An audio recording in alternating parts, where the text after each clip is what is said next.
What happens when a pregnant wife walks into her husband's family on New Year's Day, and one quiet sentence changes everything? Hello, everyone. I hope you're having a peaceful and beautiful day. Today, we're stepping into the first day of Lunar New Year as Linda, 8 months pregnant, visits Quang's family for the very first time as a soon-to-be mother, and faces a moment that quietly proves where she truly stands in his heart. If you enjoy heartfelt, meaningful love stories like this, don't forget to subscribe so you won't miss the next episode. The house was quiet in that soft way it only gets on the first morning of the new year. Red decorations hung on the wooden walls. Linda woke on her side with one hand resting on her big, pregnant belly, waiting for the stiffness in her back to ease before she moved. Quang was already awake, watching her with attention. "Morning," he said. Linda smiled, sleepy. "Morning." His hand settled warm over her belly. "How's our little boss?" The baby rolled beneath his palm. Linda let out a small laugh and covered his hand with hers. "Ready for Tet," she whispered.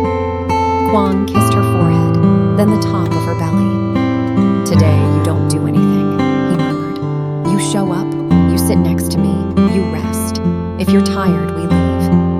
Linda's eyes softened. "It's Mung One. Your parents, they'll be happy," he said. "But you're my priority." In the kitchen, Quang set out ginger tea and warmed water for her. Linda stood for a moment, holding her belly with both hands, then shifted her weight, feeling the pull in her hips. Quang pulled a chair out. "Sit. I'm okay."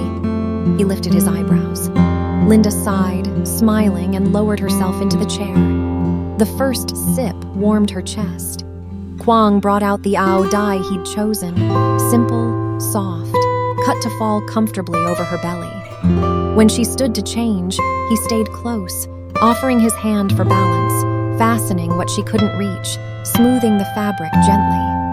In the mirror, Linda saw herself and swallowed hard. Quang adjusted her collar. "You're beautiful," he said. "Don't make me cry," Linda whispered. He smiled. "Then don't look at me." On the way out, he held her elbow, guiding her slowly down the steps.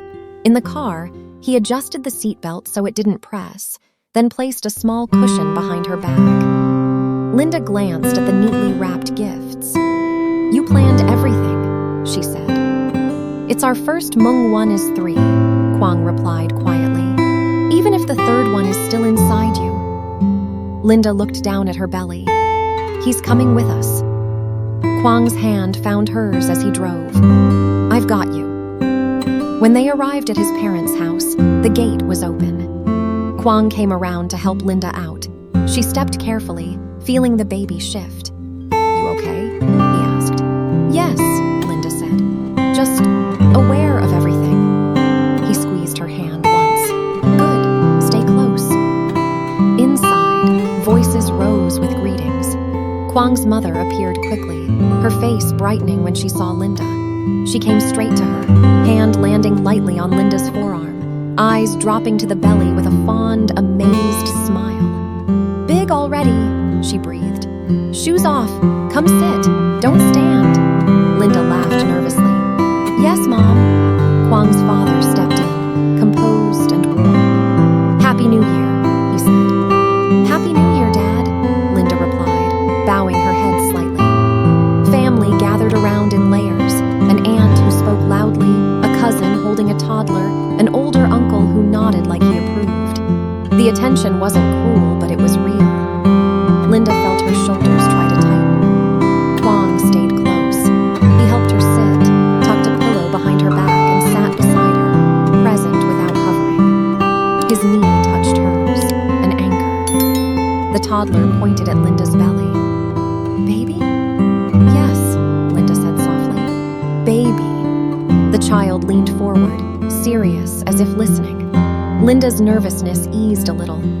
Quang's mother brought tea and candied ginger, placing everything within Linda's reach.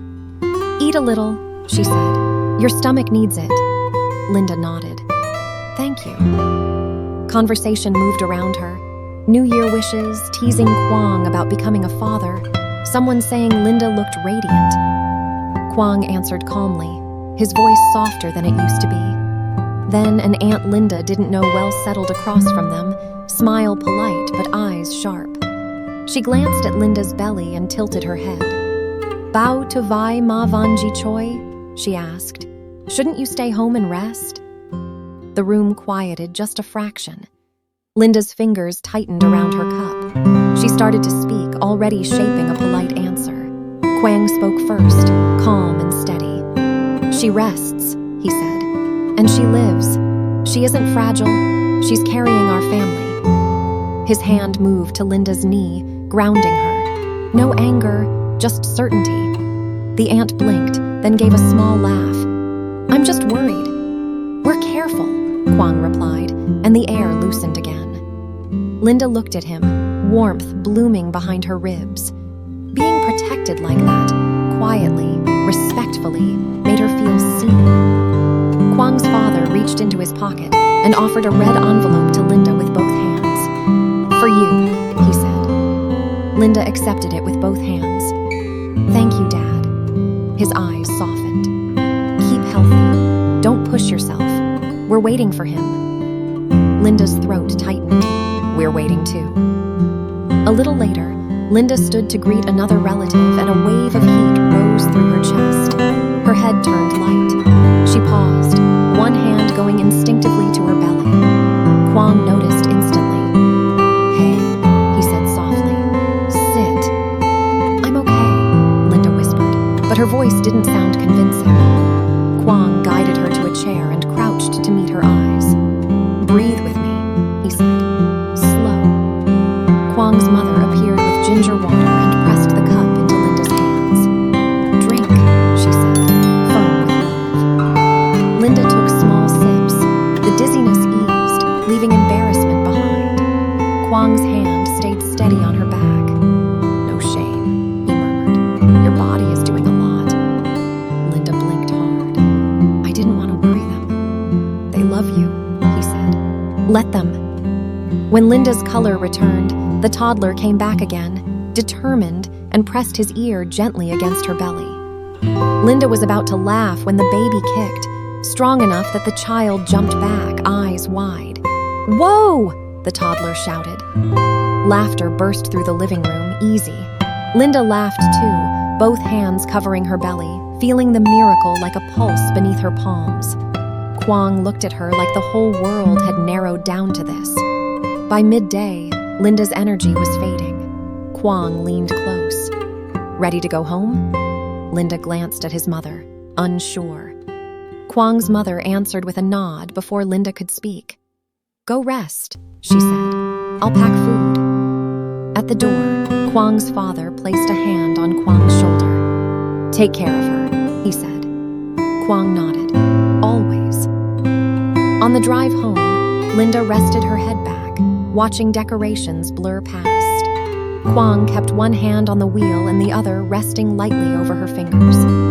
After a quiet stretch, Linda turned toward him. "Thank you," she said. "For what?" "For not letting me feel alone," Linda answered. "In a room full of people." Quang's eyes flicked to her, warm. "You're never alone," he said. "Not anymore." When they reached home, he helped her inside, guided her to the couch, and slipped her shoes off gently.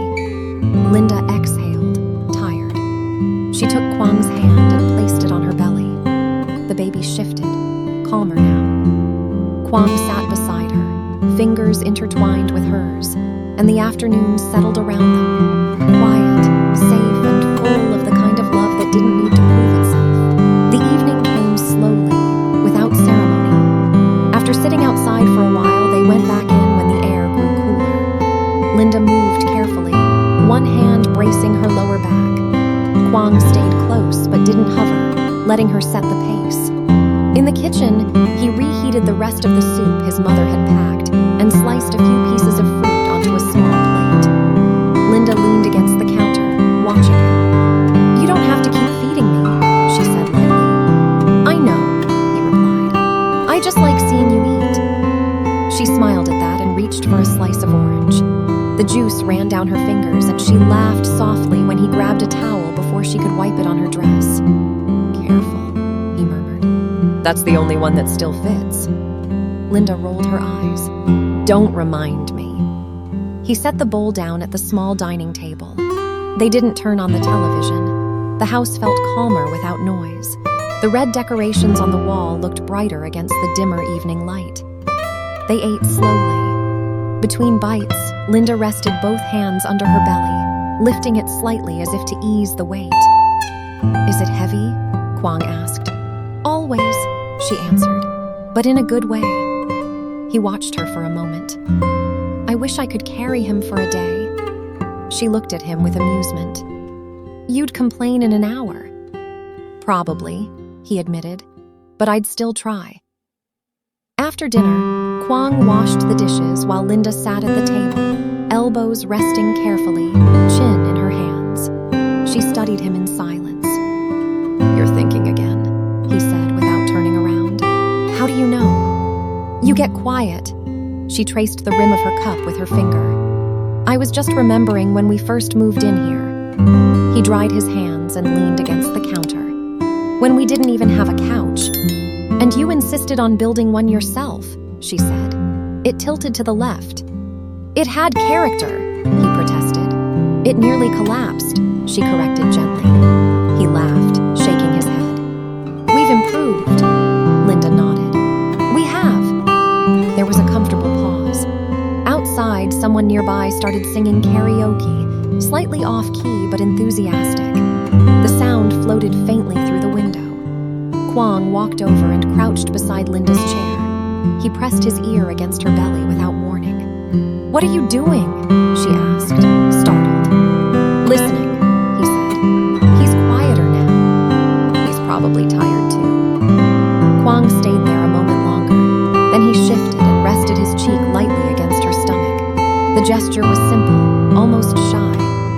"Hey," he murmured to the baby. "Take care of your mom tonight.